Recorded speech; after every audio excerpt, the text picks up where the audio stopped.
All right, what's up, what's up? What is going on? Happy Tuesday. Happy Tuesday, hope you're doing well. Hope you're feeling good. Hope things are going well for you, staying safe, staying healthy.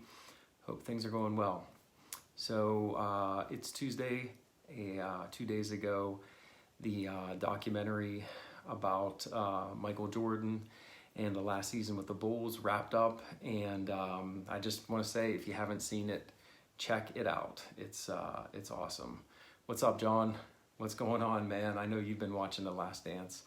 Hopefully you caught those last couple episodes, but just wanted to give the one thing I took away from it that just really stuck with me.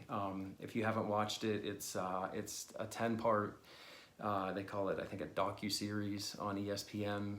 It's fantastic. The memories that it brought back for me personally, from not only just like my love of the game of basketball, and if you know me, that's like I've always loved basketball. My dad's been a coach forever. Have family members and whatnot that are coaches. So it's always been something I enjoyed watching. I still play when I can.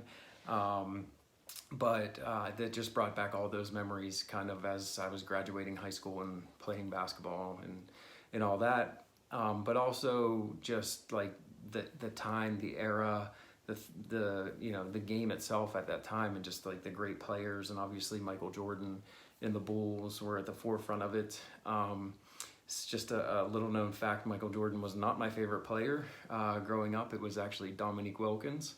But I still liked Michael Jordan. I thought he was awesome. I followed the Bulls through their 6 championships. One of my best friends is like the biggest Jordan fan you'll ever meet. So he and I have been going back and forth on that. But if you haven't checked it out, absolutely watch it. For many reasons, not only just the history, the reliving some of those games in that time, but just for me, the thing is, like, every episode there was like just things I was like, just lessons I was taking for myself, and like, oh wow, like, I could be doing this better, or why don't I act a little more like this, or why don't I think a little more, like this situation. And the one thing that I absolutely took away from it was just Michael Jordan's mindset about doing whatever it took to win. And I know a little bit of my personal opinion on that is he wasn't the nicest guy, wasn't the best friend,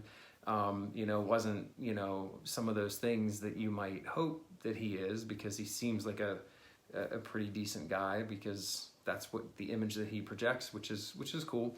But he never made excuses. He was sick. I mean, you see that, I'm not going to ruin it for you, John, but the flu game, he admits it wasn't the flu. Probably food poisoning, although I did read a story that countered that and said that there was no way that it was food poisoning. But just that, other times in his career when he was hurt, when he broke his foot in his second year, he didn't want to sit out. He wanted to go in and play, even though there was a risk factor involved. And so he just never wanted to give up, never wanted to lose, never wanted to make an excuse for why he couldn't play, but also being able to go in and play at his absolute best, right? He's like, if you're going to spend the money to come to the game, if you're going to sit down and watch me for 3 hours, you're going to get the real experience. And there's very few times where I can ever think of like, oh yeah, he didn't have like a great game. I mean, the flu game, he had 38 points and he was like, barely able to walk off the court at the end of the game. So just bringing that every day and always finding that like that next level to get to, so that he could perform at his best, is the number one thing I took from it. And so I think to myself, like, okay, how can I apply this to my life? And what areas could I be stepping up and doing a little bit more, having a stronger mindset to not allow certain things to prevent me from getting where I want to go or doing what I want to do.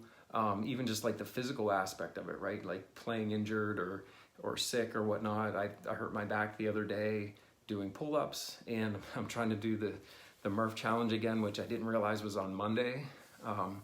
of this coming week. I thought I had an extra week to get ready, so I was in a little bit of a panic in terms of just, you know, being prepared and like being able to physically do it.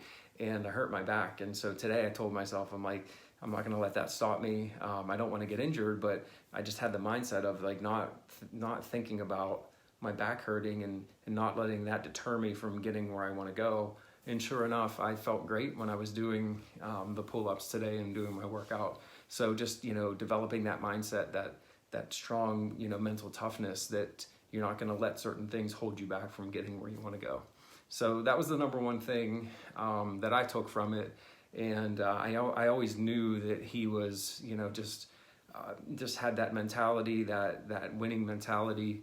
But this documentary really showed not only for himself the level that he would go to, but also just how he would really want to make his teammates better. And I know that wasn't always the case at the beginning of his career, but as he progressed in his career, he really realized the benefit of, I need to make all these other teammates better of mine or else we're not going to win.